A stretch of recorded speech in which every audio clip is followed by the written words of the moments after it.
Hey everybody, Craig here. Welcome to the Haulin Assets podcast, episode number 109.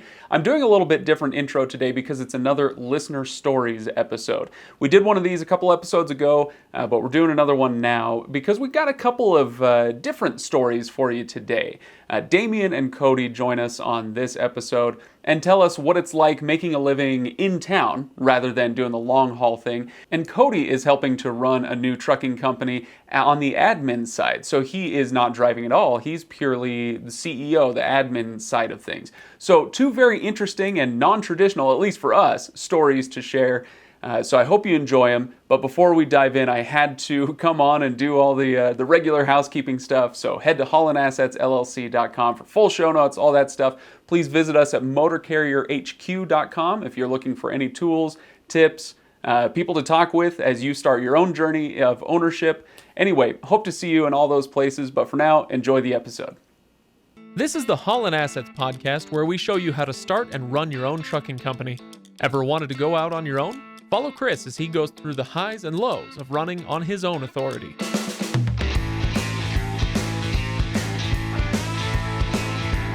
All right, Damien, welcome, and thanks for taking a few minutes to join us. Where are you calling in from today? I'm in Columbus, Ohio. Columbus, Ohio, and you told us before we started that you run fully local, right? So you're in Columbus every day. Yes, sir. I'm in Columbus and surrounding. We run Cleveland, Cincinnati, 150 air miles. Keep it logbook free. All right, nice, simple. I keep love it. Yeah, keep it easy. I love it. So, all right. Well, let's get into your story a little bit, Damien, and tell me a little bit about your history with trucking. When did you get your CDL? How long you been doing this? And how'd you get to where you are? Well, it all started. I was 21. I got my CDL 3 months after I turned 21. Trucking school here in Columbus, and went over the road for 9 months. And the wife didn't like that. I had a 1-year-old at home, and didn't work out. So, come back here after about 9 months or so, and did about 6 years at a local trash company, hauling trash and transfer trucks, and really dirty job. Yeah. And then got another job working, driving a semi local. And about a year and a half ago, I bought my own truck, and been a downhill battle from there. There you go. I like that. A downhill battle. That's good. I love that. That's fun. You know how it is. It's fun every day. So, tell me a little bit, Damien. You have your own authority right now, right? Before we get to what you've done with that, what made you want to go out and get your own authority? What was the tipping point for you? Well, I actually started listening to your guys' podcast a few years ago, before I even started trucking, or not trucking, before I started on my own. And kind of just listened to Chris and said, hey, get your everything planned out, your company name, your EIN, your authority, everything. And, because it takes a few weeks or whatnot. So I did all that, and then just decided not to use it, paid for it all, and kept it on the books. And the only thing I didn't do is get insurance under my own name, but I don't know, never really needed it. Yeah, and I think that's, it seems like you're doing all right for yourself, and so everybody's journey is going to be a little different. When you got all that stuff, you got ready to go, you're like, okay, I'm getting my authority and all this stuff, and then what made you say, you know what, maybe now's not the right time? Well, I just found a company to lease onto. I was hauling containers at first, and local here, and I didn't want to go over the road, and I didn't want to buy a trailer yet. So I just was kind of hightailing it with the container company, and that had its own set of downfalls and windfalls there. So yeah, it didn't work out too long. So what are you doing now? You said you're leased on? Yeah, I'm leased on to a guy that I met a few years back. Probably 3 or 4 years ago. And we got a pretty good relationship. He's a good guy, older guy, but he started his own authority and started hauling recycling and stuff like that. So I just went, and he needed help. Last June, he called me up, was like, hey, I want to add another truck on. Let's bring you on with me. And that's what I've been doing the last year. There you go. So tell me a little bit about, you said you've been doing it about the last year or so? Yeah, the recycling. I did containers since February 21. That's when I bought my first. So what have been the highlights? What leasing on with somebody else, what has worked out really well for you? What do you like about it? It's a lot easier. I just give him a percentage, and him and his wife find all the loads and deal with all the brokers most of the time. And I mean, I get say and I get pick loads if I want to do them or not. Obviously, I still own the truck, but it's just kind of a lot easier for them to handle all the paperwork, and I just keep my own stuff. Right. So what you haven't run on your own authority yet, but as you imagine, as you've listened to Chris do it, and sorry, Chris, I feel like I'm monopolizing right now, but this is fascinating to me, and I've got a lot of questions. As you've listened to Chris, as you've talked to other people who have done it, do you feel like there are any downsides to what you're doing now that you feel like you might not have if you're running on your own authority? Is there anything you struggle with leasing on? Yeah, because you kind of still have a boss. It's kind of one of them things where I might own the truck, but they also write the checks every week, and they also can give me crap work, give me good work. We can have a good relationship. We're gonna have a bad relationship. It's still kind of, you got a boss, but you got more say in the deal. Yeah. So, you give up a percentage, and they do paperwork for you. They get you loads and deal with some. You take some, you give some. You know how it goes. Right. Well, Chris, what are your thoughts on this? The idea of leasing on so that you don't have quite as much administrative responsibility, so that gets taken off your plate. But on the other hand, that gets taken off your plate. Kind of sweet. I think like most things in life, there's pros and cons of both. And I know leasing on has been it's a great method for a lot of people to kind of make that transition. And maybe Damien wants to have his own, or, kind of operate under his own authority at some point. Maybe he doesn't. I mean, if you've got a good thing and it's working well and it's kind of meeting what you want in life, you might ask yourself, why make the change? I mean, it's going well. And I think a lot of it just has to do with when you lease onto somebody is finding a good person where it's a good win-win. It's a good fit. You kind of have the similar visions and values like we've talked about with partnerships, because that's really what leasing onto somebody is. It's a partnership. And if you've got a good partnership that's good for both parties, there's absolutely nothing wrong with it. It can be a great way to go. And even if someday somebody wants to jump off on their own authority, there's a lot you can learn leasing onto somebody else and running under somebody else's authority for a while. And then making that transition to full independence at some point is easier. So I think it can be a really good stepping stone, and under the right circumstances is a good thing to do. Yeah, and the guy that I work with here, he's a pretty good dude, and he helped me out a lot and learned a lot from him. Definitely, he's been running, I think this is his second or third company. Started back in the early 90s. He had up to 100 trailers, 30, 40 trucks back then. Wow. And it was, partner with his sister. And they shut that down when she had some health issues. And he just went on his own, did his own thing for a few years, and then started back up buying trucks. But he's older, so eventually I'm probably going to have the opportunity to either buy into this or just take it over type of deal once, another 10 years when he retires. Yeah. So, keep working the relationship, and hopefully, this contract's not going anywhere. So, I mean, everybody has recycling. There you go. Yeah. Columbus That's awesome.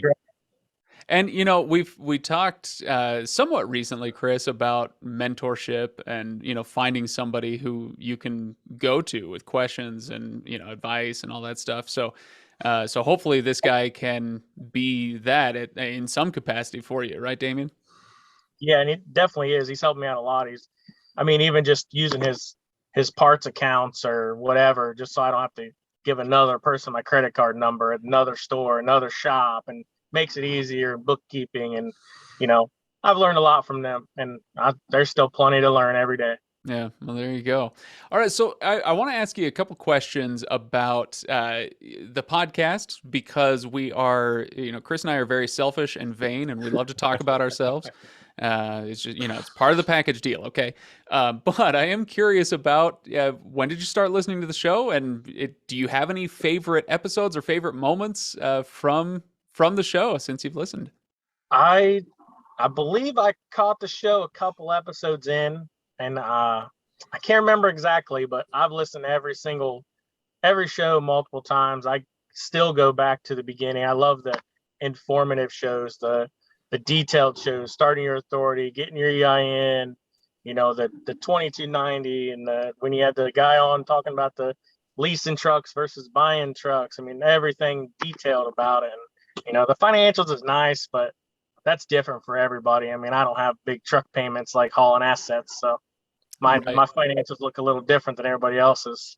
Yeah, you're in a different spot in your career. So yeah, I can see that. Track mileage. I mean, I usually just track by week, and if I'm making money, I'm making money. So I don't even keep mileage. My mileage varies. I can do 200 miles and make $1,500 a day, or I can do 600 miles and only make $900 that day. So yeah, my mileage evens out, but I don't track it at all. Right on. That's a good point. Like there's a million ways to skin a cat, like the saying goes. Just because I do it one way doesn't necessarily mean it's the only way. And Damien's a good example of that. He's running local, he's leased onto somebody else, so he's doing things different with me. But I would say like the differences are probably like 20% differences, but 80% of it's probably pretty close to the same. And so there's a lot you can learn, even if you're not necessarily doing it exactly how I am. And a lot of it, I think, depends too kind of on your geographical area. How we operate in based out of Utah is going to be different than somebody who's based in Columbus.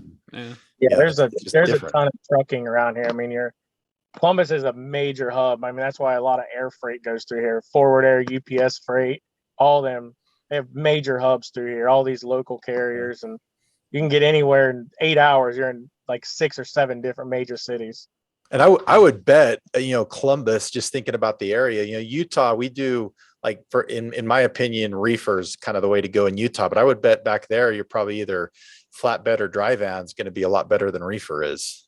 There's some reefer, but a lot of it, to get up in Wisconsin or go over to Illinois and pick up. So yeah, from what I understand, I never hauled reefer, not been my cup of tea.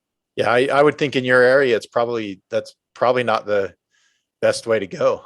Yeah, nah, we do pretty good with dry vans here, so we stick to that. Cool. Well, last question from me, Damien, is what do you want more of from us? What do you want? What topics do you want? What types of episodes do you want more of on the show?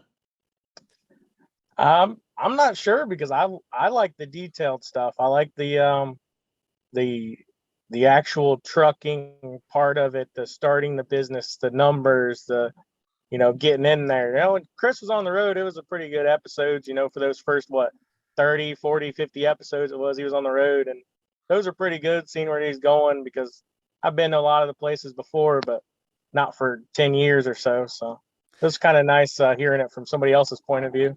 Yeah. So what I'm hearing then, Chris, is that the next phase of Haulin Assets is Craig running on his own authority with no experience.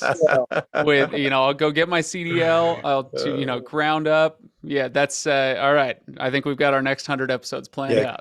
Craig's only going to do that if he can put his face on the side of the trailer. That's he wants it on both sides of the trailer, on the back. That's I'm so attractive, Chris, that my camera can't even focus on me. It's really blurry right now. I don't know what's going on. I just feel it's good advertising. All right. Well, Damien, thank you so much for taking a few minutes, and we appreciate your story. I love this one because you are in a different place in your career than a couple of the other people we've talked to. So I love hearing that different perspective, and really appreciate you sharing that with us. Yeah, no problem. And like I said, hasn't all been fun. It's been the first 6 months of it. Man, I had 2 trucks blow up, and drained my bank accounts, and just kept on going. And thank God I got a wife that's supportive of me. So we're finally making it work. Good. Yeah, it's that. Speaking of that, I mean, that's one of the things that we've tried to kind of be transparent on the podcast, is show it's not all roses. I mean, there's a lot of challenges and hard things that come along. With that being said, thinking back a year or two in your past, when you kind of made the leap into ownership, would you change it? Would you do it different? No, I wouldn't do it different. I had a truck blow up after 2 months, and thank God I had a good dealer to work with, and they let me get into another one, and it's had some problems. And I bought a second truck, and it blew up on me, so I got rid of that one too. And it's been trying to grow, but it just keeps holding me back. So I think I'm just going to stick here for a minute. Yeah. Sometimes that's the right answer, is just to kind of level off, get your feet underneath you a little bit better. And then the opportunities for growth will come. Yeah. You don't want to go too fast, or it just becomes stressful. Yeah, I'm definitely seeing that. I've tried to add a truck here and there, and it's something always happens. Either finances fall through, or just truck falls through. It turns out to be a hunk of junk, or like I said, it blows up and I get rid of it anyway. So yeah, can't really can't win them all, I guess. No. There you go. All right. Well, once again, thank you very much, Damien, and I hope you have a good time out on the road. Thanks, Damien. Thank you guys for having me on. Yeah, good to talk to you. All right, Cody, thank you for joining us. Glad to have you here. Cody, where are you calling in from? I'm calling in from Lemoore, California. Lemoore, okay, all right. And let's see. So we've got a few questions for you, but I want to start with the simple one, which is tell us a little bit about your history in trucking. You know, when did you get your CDL? How long you been driving? And if you're running on your own authority now, when did you start doing that? Oh, well, it's pretty interesting. I grew up driving wheat trucks and stuff, and actually was hauling stuff on a farm permit 16 years ago. Joined the military, and I just recently started my own authority in January of this year, January 11th. And I didn't have my CDL till May 4th of this year. Wow. So I actually started an authority, had a driver. So I've actually never even been in the truck that we own. Oh, really? Oh, wow. This is So it's we're getting a few different styles and experiences here, Chris. It's a little more unique, but you'd be surprised how. I mean, it's more common than you would think to have somebody on a similar type path as what Cody's describing here. I mean, it's very doable. There's some challenges with it, but it definitely can be done. So yeah, I'm excited to hear a little bit about Cody's experience. Yeah. So yeah, go on. So you got your CDL, but you're not driving. So what is your role in the organization? What do you do? Well, I guess the short of it is I had a friend who stopped being an owner-operator.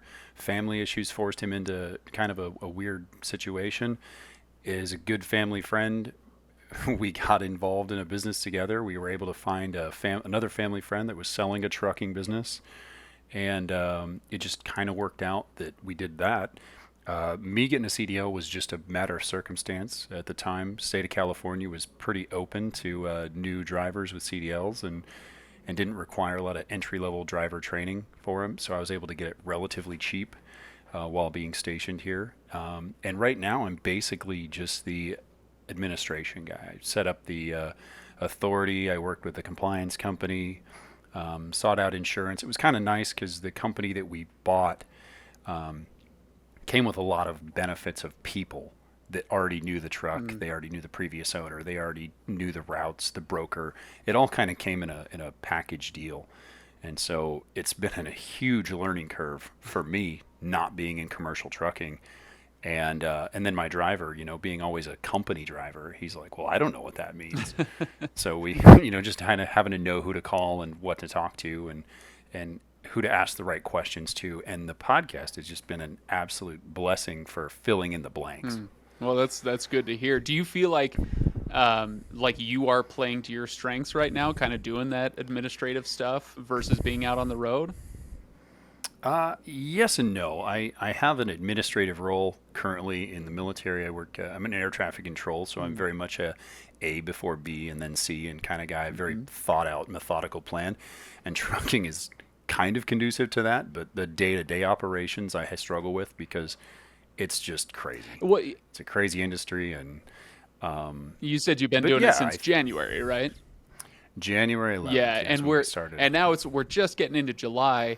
And, my wife just started a new job and, she had her first day a few weeks ago and, she's so nervous. And she comes out of her first day on the job and she just had this look of relief on her face. And I said, what happened? What's going on? And she says, well, I had an interview with my boss, that first day. And my boss was like, hey, we don't expect you to really know this stuff for a year. it's going to take a year. You know, we want you to contribute and all that, but it's going to take a year for you to learn the company, to learn the industry, to learn all this stuff that you're going to need to be fully functional, and, you know, to really start kind of kicking butt at it. And so if you've been doing this for 6 or 7 months now, that makes perfect sense that, there are gaps to be filled. And I'm sure that it'll all come along. Yeah, it's definitely that way. So what, from where you're sitting as more of an admin guy, what has been the biggest challenge for you owning this trucking company? You're not out on the road, but there are certainly challenges from where you're sitting. What are those? I mean, just opening this being my first business that I've ever started, you know, I think I'm a lot more cautious. Like, I hold back there for the first quarter. We were holding back way too much in taxes because we just weren't making money. And between that and talking to the right people, and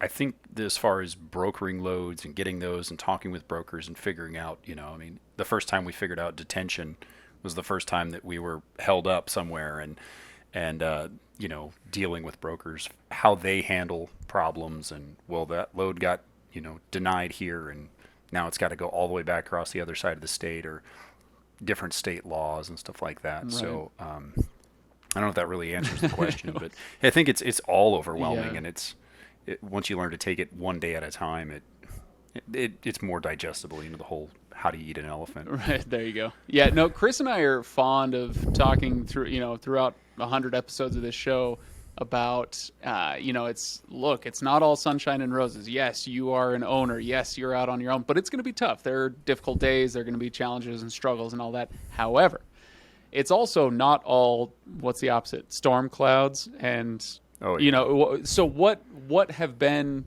the joys of owning the company? What has kind of been rewarding in this journey so far? Well, I think once I started getting the bookkeeping kind of figured out, you know, and learning where things went, actually seeing the first few months where it was like, oh wow, this profit loss statement is more profit statement than loss statement, and that was pretty awesome. I remember sending my driver this screenshot being like, you did this is your job, this is your work. And, you know, we just sat there for 10 minutes patting each other on the back, and then, you know, storm rolled in and took out all of our joy. But, but you know, it's definitely like, even following the podcast, you know, from the early episodes, I went all the way back to the early ones, and we're kind of in lockstep with you and Chris. You know, something terrible happens. Just the other day, we had a horrible hailstorm, and it just dinged up the truck really bad. And it's like, well, at least it wasn't a deer, I guess. You know? So it's funny, you know, because I was like, well, heck, yep, I already did that, and I listened to the next episode. Yeah, I already did that, and then all of a sudden, I roll up on drug and alcohol program. I'm like, wait, what? Did I miss something here? And that's where, like I said, the podcast has really been a blessing. Well, good. Yeah, I'm curious if have you been listening, or how long have you been listening, and do you have any highlights, favorite episodes, things like that from listening to the show? Yeah, absolutely. I think I've been listening since probably April, since we've delivered, you know, first few loads, because we had a real hard time getting started. Our truck was actually in Alaska during the whole Canada closure business, so that was exciting. Favorite episodes, I think getting in that owner mindset was episode 10. I came into this with an owner mindset, which was a blessing, but at the same time, my driver is a company driver his whole life, and so, you know, he's calling me saying, well, I'm broke down. I'm like, well, that sucks, man. Like, you need to call somebody. You know, I can't do anything. I'm 1,000 miles away from him. So getting him into that owner mindset, or like I said, the drug and alcohol program episode, I was like, well, I don't know if this applies to me. But then Mercedes comes on there and she's like, yeah, you need to, especially if you've got your own drivers. They need to be registered in that program. So I called my compliance company and they're like, yeah, you need to do that. I'm like, well, when were you guys going to say that? You know, and but you know, that's part of being a big kid and having your own company.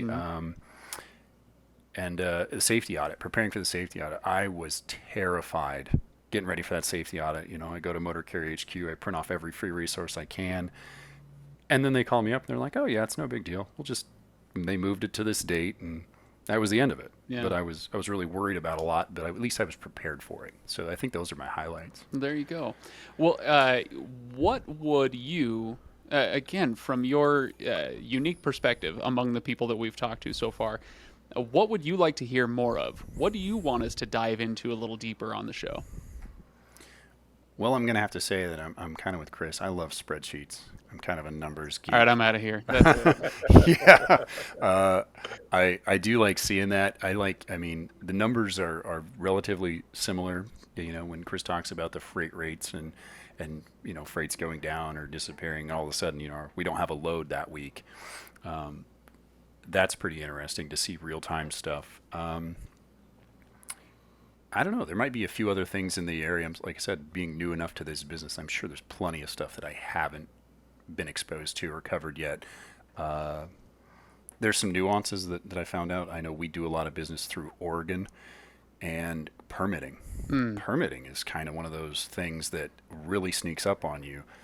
And all of a sudden you're like, wait, I'm already, you know, I'm paying apportioned fees on my truck in the other states. Why am I paying you more money? And stuff like that. Because we're Oregon and we're special, okay?